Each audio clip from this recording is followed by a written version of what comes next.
Dewan Perwakilan Rakyat Daerah Provinsi Sumatera Selatan menggelar rapat paripurna istimewa ke-23 DPRD Provinsi Sumsel dengan agenda pengucapan sumpah janji anggota DPRD Provinsi Sumsel pengganti antar waktu atas nama Gumari dari fraksi Partai Demokrat dan Sumiati fraksi dari PDIP di ruang rapat paripurna DPRD Sumsel.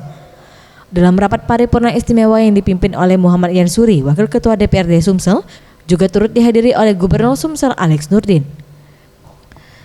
Ketika ditemui Wakil Ketua DPRD Sumsel Muhammad Yansuri mengatakan, kedua PAW yang baru dilantik ini merupakan sosok lama di lingkungan Dewan, seperti Gumari pernah menjadi Wakil Ketua DPRD di Kabupaten dan Sumiati pernah menjadi anggota Dewan pada periode sebelumnya.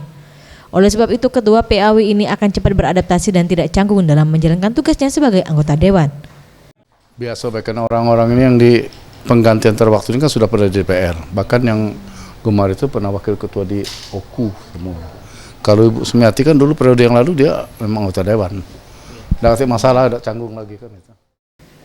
Sementara itu, Gubernur Sumsel Alex Nurdin menyampaikan dengan pelantikan PAW kursi Dewan yang kosong sudah terisi. Selain itu, karena keduanya sudah berpengalaman sebagai anggota DPRD, diharapkan dapat menjalankan tugas dengan baik. Alhamdulillah, mudah-mudahan.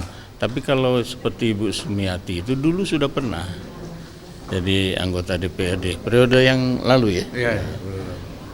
Kemudian yang kedua belum beruntung, nah ini PAW masuk lagi, jadi sudah berpengalaman.